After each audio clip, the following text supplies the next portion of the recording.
خوش آمدید کہتے ہیں آپ کو ایک بار پھر آج کی اس نشریات میں بعنوان شان حرم خطبہ حج آپ سب نے سماعت فرمایا، اور ابھی اس سیگمنٹ میں علماء کرام کو ہم نے زحمت دی ہے تاکہ ہم یہ جان سکیں کہ اس اہم ترین فریضے کے بارے میں کیا کہا گیا ہے، اس کا فلسفہ کیا ہے، اور بہت ہی مطلب آسان الفاظ میں عام فہم انداز میں ذرا ہم یہ جان سکیں حج کا فلسفہ، حج کس نے کرنا ہے، کن حالات میں کرنا ہے، اگر کوئی حج کر سکتا ہو اور نہ کرے تو کیا معاملہ ہے، ان تمام حوالوں سے گفتگو کریں گے۔ علماء کرام ہمارے ساتھ موجود ہیں، جناب قبلہ مفتی عامر صاحب ہمارے ساتھ تشریف فرمائے، کسی تعارف کے محتاج نہیں، ہمارا مسلسل حصہ، بہت شکریہ، بہت نوازش، نشریات کا مسلسل حصہ ہے۔ جناب قبلہ مفتی احسن نوید صاحب موجود ہیں، السلام علیکم، خیریت سے ہیں، ٹھیک ٹھاک ہیں؟ بہت شکریہ وقت دینے کا، جزاک اللہ۔ اور جناب قبلہ علامہ شبیر میثمی صاحب ہمارے ساتھ تشریف فرمائے، السلام علیکم۔ وعلیکم السلام ورحمۃ اللہ وبرکاتہ۔ مزاج اچھے ہیں، خیریت سے ہیں؟ جزاکم اللہ خیر، اللہ کی توفیق۔ بہت بہت شکریہ تینوں کا وقت دینے کا۔ جیسا میں نے کہا مفتی عامر صاحب، میں چاہتا ہوں کہ بالکل ہی عام فہم انداز میں ہم ذرا اس کو ذرا سمجھ لیں، حج کی آئیڈیالوجی کو جتنی دامن وقت پہ گنجائش ہو اس اعتبار سے۔ اگر میں پوچھوں کہ حج کیوں، یعنی ایک تو ظاہر اللہ نے کہا ہے تو کرنا ہے وہ تو اپنے، لیکن ذرا سمجھنے کے لیے کہ ایک عام آدمی اپنے آپ کو راغب کرنا چاہے، اس کی اہمیت سمجھنا چاہے تو کیا حج کیوں؟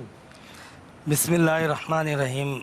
ویسے تو ظاہر سی بات ہے کہ شریعت اسلامیہ کے جتنے احکام ہیں وہ امر تعبد کے طور پہ کہ حکم الہی ہے تو ہم بندے ہیں، اس کے مخلوق ہیں، اس کے تابع دار ہیں۔ بالکل صحیح، بالکل۔ لیکن آپ نے جہاں تک بات ذکر کی، اگر ہم صرف لفظ حج کو دیکھیں تو اس مادے سے بہت سارے الفاظ استعمال ہوتے ہیں۔ اس کا اگر لغوی معنی بھی فقط دیکھیں ٹو ایگزاسٹ یور کیپیسٹی، اپنی بھرپور صلاحیتوں کا اظہار کرنا، کوشش کرنا۔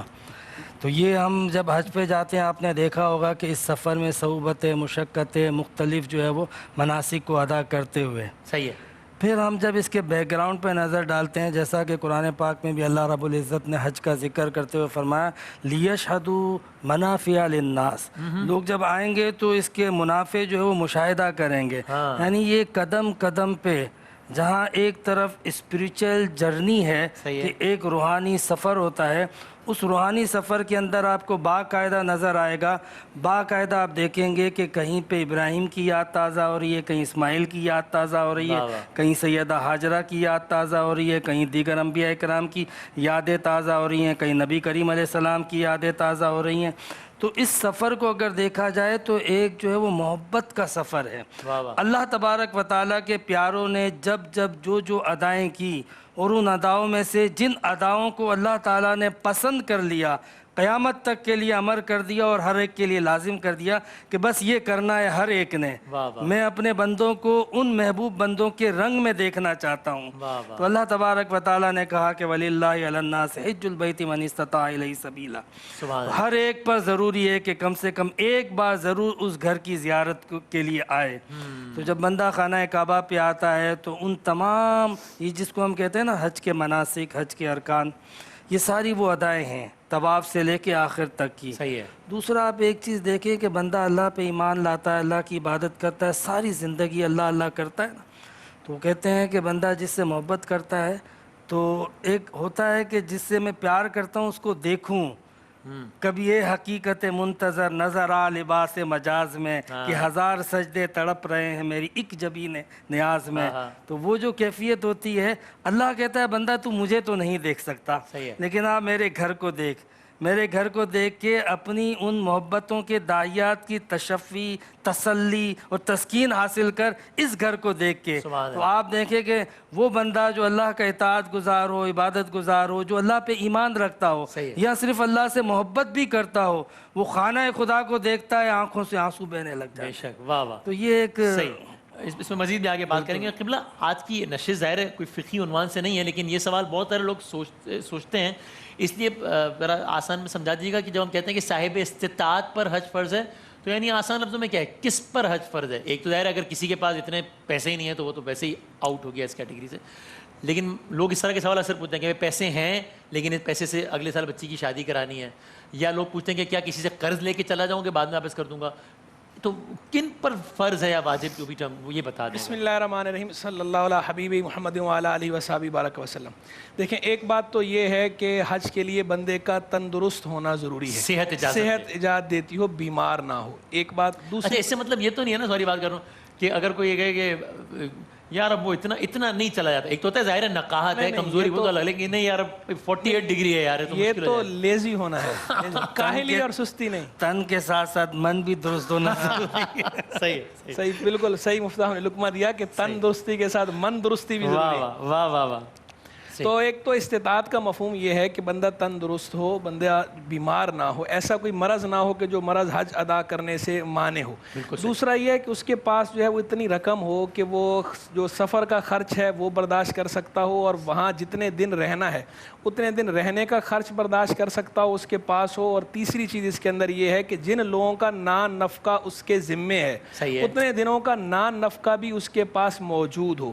یہ تین چیزیں موجود ہوں، اور اس کے علاوہ ادروائز اس پر کوئی ایسا قرض نہ ہو جو اس نے فوری ادا کرنا ہو اور وہ اتنا زیادہ ہو کہ اگر اس کو مائنس کیا جائے تو اس کے پاس خرچی نہ بچے. تو یہ چیزیں جو ہے وہ یہ استطاعت کے مفہوم میں شامل ہیں. یہ اگر ہوں گی تو حج فرض ہوگا، یہ اگر نہیں ہے تو نہیں ہوں گی. خاتون کے لیے ایک اس کے اندر اور چیز بھی ہے اضافی، وہ یہ کہ خاتون پر چونکہ جو ہے وہ محرم کے بغیر سفر کرنا اس کے لیے جائز نہیں ہے.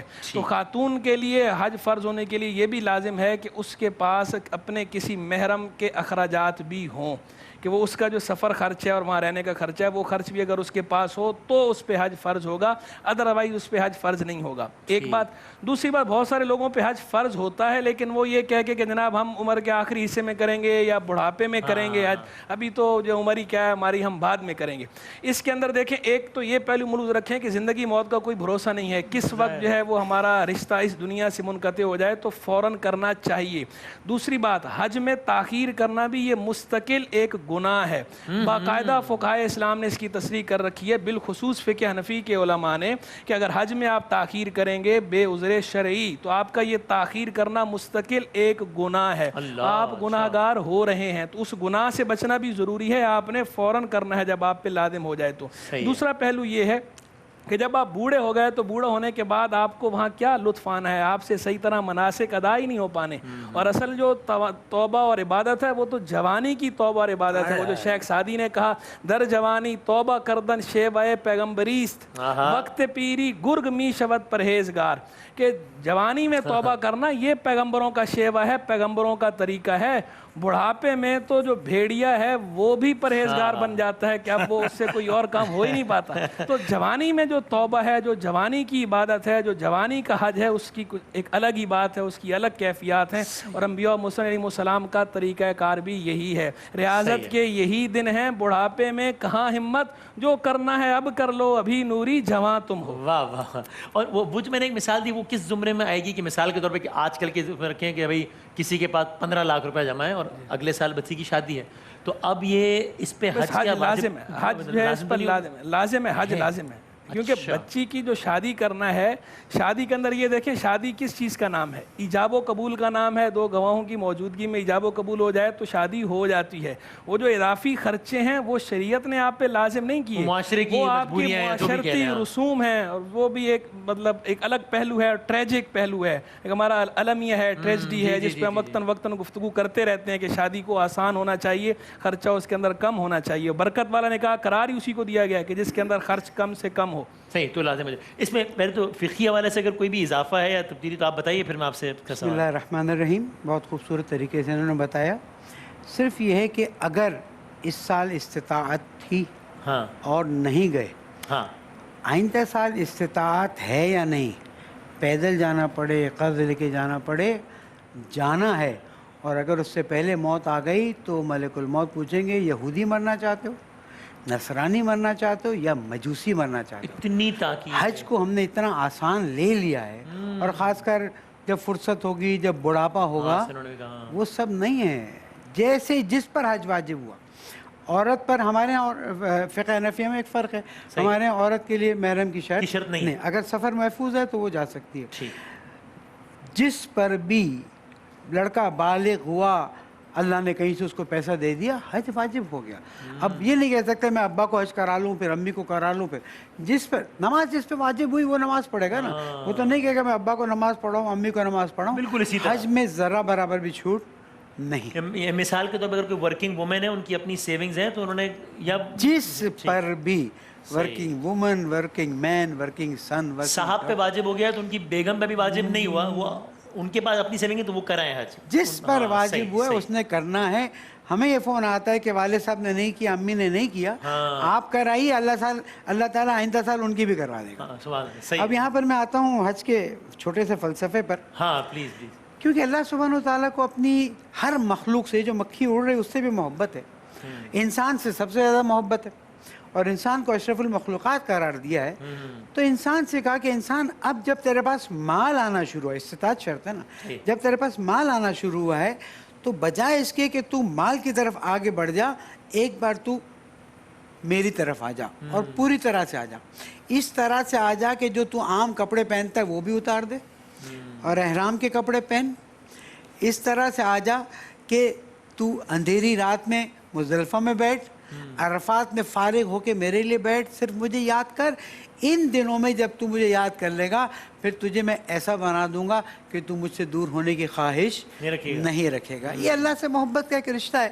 جو واجب کر لیں, فرض کر لیں, ان کو چاہیے آگے بھی کریں, اور اگر کسی اور کو بھیج سکتے ہیں وہ بھی اچھا ہے, لیکن حج جیسی سعادت سے انسان اپنے آپ کو محروم نہ کرے. اب ایک شخص ہے جس کی استطاعت نہیں, صحیح, وہ حج کرنے جاتا ہے, حج اس کا قبول ہے, لیکن جو واجب حج ہے اس سے وہ مجزی نہیں ہے. ٹھیک ہے. اس سال وہ قرض لے کے کسی کے ہدیے پر, سرکاری کوٹے پر چلا گیا, اگلے سال اللہ تعالیٰ نے اس کو مستدی کیا تو اس کو حج اپنے پیسوں سے کرنا ہوگا. بالکل صحیح. اس پہ ایک بات یہ بتا دیجیے گا کہ کیونکہ اگین یہ بہت سارے سوالات لوگ پوچھتے ہیں, ایک شخص ہے جس پر ابھی حج واجب یا فرض ہو گیا ہے, استطاعت ہے اس کے بعد, ایک بڑی بات ہوتی ہے, او جی آپ وہاں جا رہے ہیں, اس سے اچھا ہے آپ کسی غریب کا بھلا کر دیں, کسی بچے کی شادی. اب ظاہر ہے اسی نشست میں علماء کرام نہیں, ایک بار نہیں 1 کروڑ بار اللہ کے مخلوق کی مدد کرنے پر اہمیت دی ہے.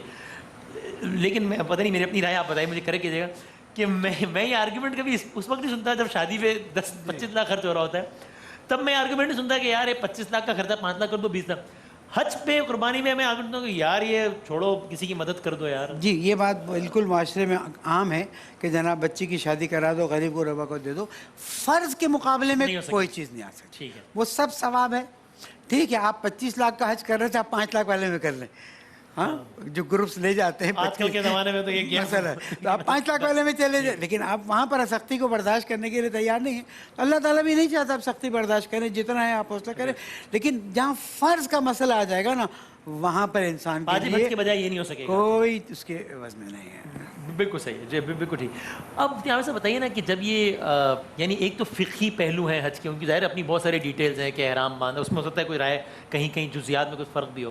ایک جو اسپرٹ ہے ذرا اس عنوان سے بھی فرمائیے گا کہ مثال کے طور پہ اگر کوئی وہاں کھڑا ہے یا کوئی ٹیلی ویژن پہ دیکھ رہا ہے کہ طواف ہو رہا ہے خانہ خدا کا, لبیک اللہم لبیک کی صدائیں بلند ہو رہی ہیں, سعی ہو رہی ہے صفا و مروہ کے درمیان, تو اس دوران وہ سب مناظر بھی ذہن میں رکھنے چاہیے کہ جب وہ صفا و مروہ کے پاس ہو تو ذہن میں آئے کہ یہاں میرے آقا صلی اللہ علیہ وسلم کھڑے ہو کر فرما رہے تھے, خطاب فرما رہے تھے, یہاں جناب حاجرہ نے وہ عمل انجام دیا.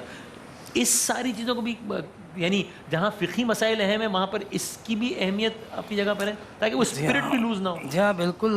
جب حج جیسی عبادت ایک دی گئی ہے اور اس میں جس طرح کے مناسک آپ سارے کے سارے آپ دیکھ لیں کہ وہ عقل سے زیادہ جو ہے وہ سمجھ میں آتے ہیں ایک دیوانگی اور محبت اور جذباتیت کے تناظر میں. طواف کرنا بھی آپ دیکھیں تو کوئی عقلاً اس کا فہم اتنا آسان نہیں ہے, لیکن اس کے اندر جو ایک جذبات کا جو اظہار ہے, محبت کا, داعیات کا, وہ بہت زیادہ ہے, غلبہ ہے. یہ جو آیت ہے وَلِلَّهِ عَلَى النَّاسِ حِجُّ الْبَيْتِ مَنِ اسْتَطَاعَ إِلَيْهِ سَبِيلًا, تو استطاع میں جہاں فقہی استطاعت ہوتی ہیں وہاں پہ کچھ عشقی اور قلبی اور حبی استطاعت بھی شرط ہیں کہ اس پہ حج فرض ہے جس کے اندر عشق کا ایک اندر میں تانتڑ مچا ہوا ہو, ایک محبت الہی کی آگ لگی ہوئی ہو. پھر جب وہ ادھر جائے گا اس استطاعت کے ساتھ اور اس جذبے کے ساتھ کہ وہاں پہ ایک ایک ادا کے پیچھے اس کانسیپٹ کو دوبارہ دوبارہ سے جو ہے وہ ریوائز کرے گا کہ کس طریقے سے یہاں پہ حضرت ہاجرہ دوڑی تھی، تو خود بخود اس کے اندر ایک عشق کی فیلنگ آئے گی. ہم جب دنیا میں ابھی ہم آگے اسی سے بات بھی کریں گے، کسی بڑے ٹورسٹ اسپاٹ پہ جاتے ہیں تو وہ جو گائیڈ ہوتا ہے وہ مائک پہ بول رہا ہوتا ہے کہ لیڈیز اینڈ جینٹلمین آپ کسی معمولی جگہ پہ نہیں کھڑے، آپ وہاں کھڑے ہیں جہاں مارٹن لوتھر کنگ نے تقریر کی تھی. تو لوگ تصویریں بناتے ہیں کہ یار بڑا تاریخی مقام. اب ظاہر ہے وہ تو موازنہ ہی کوئی نہیں ہے، تو یعنی اس اینگل سے بھی اس کو دیکھنا ہے. بالکل ایسا ہی ہے. مطلب اللہ تبارک و تعالیٰ نے قرآن پاک میں ان ساری اداؤں کو، مقامات کو اسی اعتبار سے باقاعدہ انڈوز کیا ہے. یعنی وَاتَّخِذْ مِن مقام ابراہیم وَاتَّخِذُوا مِن مقام ابراہیم مصلی، کہ حضرت ابراہیم کے مقام کو مصلی بناؤ، یعنی نماز وہاں پڑھو جہاں ابراہیم نے پڑھی تھی. تو آپ دیکھیں نا، یہ جو سعی کر رہے ہوتے ہیں، طواف کر رہے ہوتے ہیں، پھر مختلف مقامات پہ جو ہم کبھی خیمے لگاتے، کبھی اکھاڑتے ہیں، کبھی رکتے ہیں، کبھی چلتے ہیں، تو یہ وہی ادائیں ہیں جو اللہ کے نبیوں نے، پیغمبروں نے کی تھی. انہی اداؤں کو سب کو جمع کر کے زندہ کر دیا. اس لیے کہتے ہیں کہ حج کا سفر جو ہے وہ سفر محبت ہے. اللہ کے پیاروں کی اداؤں کو ادا کرنے کا نام حج ہے. واہ واہ واہ، سبحان سبحان. اور قبلہ بس ذرا گفتگو کو ذرا سمیٹتے ہیں تو یعنی میں یہ چاہوں گا کہ ٹورڈز دی اینڈ کوئی ایسا کہیے کہ میرے دل میں، مجھ جیسے انسان کے دل میں اور لوگوں کے دلوں میں اس کی ایک تڑپ پیدا ہو. جس طرح آپ سب لوگوں نے کہا کہ ہم ایٹ ٹائم اس کو بڑا لائٹلی لے رہے ہوتے ہیں کہ چلو کر لیا اچھی بات ہے، نہیں بھی کیا تو ٹھیک ہے، چلو اگلے سال دیکھ لیں گے، چلو 50s کے بعد دیکھ لیں گے. تو اللہ رب العالمین جل وعلا قرآن مجید فرقان حمید برہان رشید میں ارشاد فرماتا ہے وَمَنْ دَخَلَهُ كَانَ آمِنًا، کہ جو اس میں داخل ہو گیا، یہ حرم مکی کی بات ہو رہی ہے، کعبہ مشرفہ کی بات ہو رہی ہے، جو اس میں داخل ہو گیا وہ امن والا ہو گیا. وہ اس دنیا میں بھی امن والا ہو گیا، اس دنیا میں بھی امن والا ہو گیا. تو یہ سب سے بڑا جو اس کے اندر چارم ہے، وہ چارم تو یہ ہے، کشش سب سے بڑی یہ ہے کہ ہمارا رب ہمیں یہ فرما رہا ہے کہ اس میں داخل ہو جاؤ، امن والے ہو جاؤ گے. آخرت کا امن بھی ملے گا اور اس دنیا کا امن بھی ملے گا. معمون ہو جائے گا بندہ، مصائب سے بھی معمون ہوتا ہے، سزاؤں سے بھی معمون ہوتا ہے. اور اس کے ایک فقہی پہلو وہ الگ ہیں، چونکہ موقع نہیں ہے ورنہ فقہی پہلو پر بھی بات ہوتی کہ جو ہے وہ کیسے امن والا بن جاتا ہے بندہ کعبے میں جانے سے. امن والا ہوتا ہے. اور بندہ آپ دیکھیں حج کا معنی کیا ہے؟ حج کا معنی ہے قصد کرنا، ارادہ کرنا. کس کا ارادہ کر رہا ہے؟ اللہ کے گھر کا ارادہ کر رہا ہے. یعنی در حقیقت ارادہ اللہ کا ہے، چونکہ اللہ تبارک و تعالیٰ جہت سے، مکان سے، ان چیزوں سے پاک ہے، تو اس نے ایک سمت دے دی کہ بھئی یہ میری تجلیات کا مرکز ہے، یہاں آ کر تم چکر کاٹ لو تو یوں سمجھو گویا کہ تم نے میرے گرد گھوم لیا. اب اللہ اس سے پاک تھا، لیکن ہم مخلوق ہیں. مخلوق محتاج ہے کسی سمت کی، کسی ڈائریکشن کی. ہم بغیر کسی ڈائریکشن کے عبادت نہیں کر سکتے. کوئی بھی عبادت ہو تو اس کے لیے ڈائریکشن رکھ دی گئی کہ یہ میرا گھر ہے، یہ میری خاص تجلیات کا محبت ہے، یہ میری خاص تجلیات کا مرکز ہے، تم یہاں آ جاؤ، میری تجلیات سے خاص فیض پاؤ گے.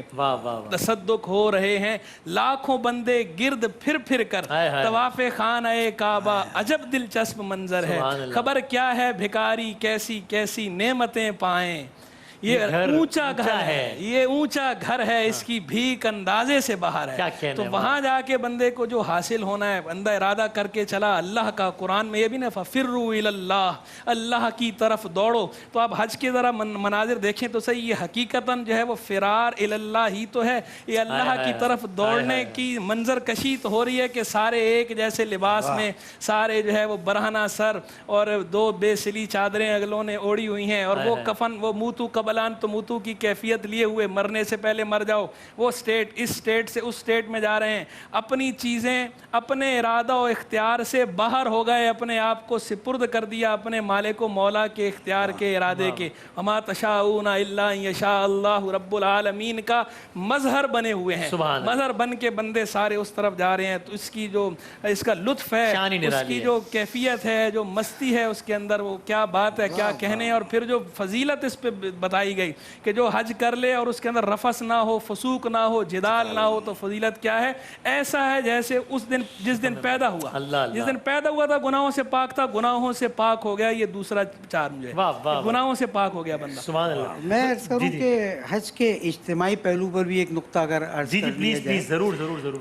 حج اتحاد بین المسلمین کی سب سے خوبصورت تصویر ہے. سبحان اللہ. تمام مسالک کے لوگ بے شک اپنی فقہ کے مطابق، لیکن عمل وہی انجام دے رہے ہیں. حج کا جہاں پر اتحاد بین المسلمین کا پہلو ہے، فقہی پہلو ہے، اخلاقی پہلو ہے ہاں کہ آپ بزرگوں کی کیسی مدد کرتے ہیں, اپنا رائٹ لیتے ہیں یا اس کو دیتے ہیں. حج کا اقتصادی پہلو ہے, وہاں کے لوگوں کے لیے برکت کا باعث ہے, لیکن حج کا ایک بہت بڑا سیاسی پہلو ہے جس کو فعلا نظر انداز کیا جاتا ہے. آج ہر طرف مسائل ہیں, ذاتی اختلافات کو چھوڑ کر اوپر آئیں اور امت مسلمہ کے مسائل دیکھیں کیا ہیں. افغانستان, کشمیر, یمن, فلسطین, یہ اگر حج پہ بیٹھ کر بزرگان آتے ہیں, جوان آتے ہیں, اس پر بیٹھ کر ایک نظریہ ہو جائے کہ ہم امت مسلمہ کے ان مسائل کو متحد ہو کر حل کریں گے, تو الگ الگ ملک ہونے کی ضرورت بھی نہیں ہے, سارے اسلامی ملک ایک ہو جائیں. اگر ہم حج پہ جا رہے ہیں اور حج پر سارے مسلم ممالک کے لوگ آ رہے ہیں, وہیں بیٹھ کر فیصلہ کریں. آج مسلمان کٹ رہا ہے, پس رہا ہے, مر رہا ہے. ہم جاتے ہیں پیور ایک عبادت کر کے, اس کا انکار نہیں, لیکن اس کا ایک بہت وسیع پہلو ہے. جیسے میں نے کہا اخلاقی پہلو, جیسے میں نے کہا اقتصادی پہلو ہے, ویسے اس کا ایک بہت بڑا یونیورسل سیاسی پہلو ہے جس کو نظر میں رکھنا ہوگا. اور آخر میں بس جاتے ہوئے یہ جو ورد ہوتا ہے اس کا بس ایک ترجمہ اور شارٹ سی اس کی اگر بتائیں تفسیر کہ جب یہ بارہا جب یہ صدا حج کا سنتے ہی ایک صدا کانوں میں گونجتی ہے, لبیک اللہم لبیک ان الحمد, اس کا مطلب یہ لبیک اصل میں وہ آواز ہے جب عالم ذر میں اللہ سبحانہ و تعالیٰ نے پوچھا تھا الست بربکم, میں تمہارا رب نہیں ہوں, تو سب نے کہا تھا بلا. تو اب یہاں پر ہم اپنے اس عہد کو یاد کرتے ہوئے کہتے ہیں لبیک یعنی مالک میں حاضر ہو گیا, اور یہ حاضری سے زبان سے نہ ہو, دل سے. سبحان, بہت بہت بہت شکریہ, سب کا بہت شکریہ, اور اللہ تعالیٰ سب کو سعادت نصیب فرمائے. اور یہ تو میں اپنے لیے کہہ رہا ہوں کہ یہ جو انہوں نے کہا کہ ایک تڑپ, یہ اتنی ایک بڑی چیز ہے. اگین ظاہر دنیا کی کسی بھی چیز سے اس کا کمپیریزن ڈرا نہیں ہو سکتا. میں اپنے سمجھنے کے لیے تصحیح کیجیے گا غلط ہوں کہ ہم دنیا میں کوئی بڑا ہاؤس وزٹ کرنا ہوتا ہے, پی ایم ہاؤس, ایوان صدر, تو انسان کو 10 دفعہ بھی بلایا جائے تو تشنگی پوری نہیں ہوتی, اور جتنی دفعہ بھی جاتا ہے تو بڑا پراؤڈ فیل کرتا ہے کہ بھائی وہاں سے آ رہا ہوں میں. تو اس ہاؤس سے بڑا تو پھر کوئی ہاؤس نہیں, اور ظاہر ہے کوئی کمپیریزن ہے ہی نہیں ہے, تو خالی ایک سمجھ. تو اللہ تعالیٰ سب کو بار بار جانا نصیب فرمائے معرفت کے ساتھ. انشاءاللہ بہت شکریہ تمام علماء کرام کا.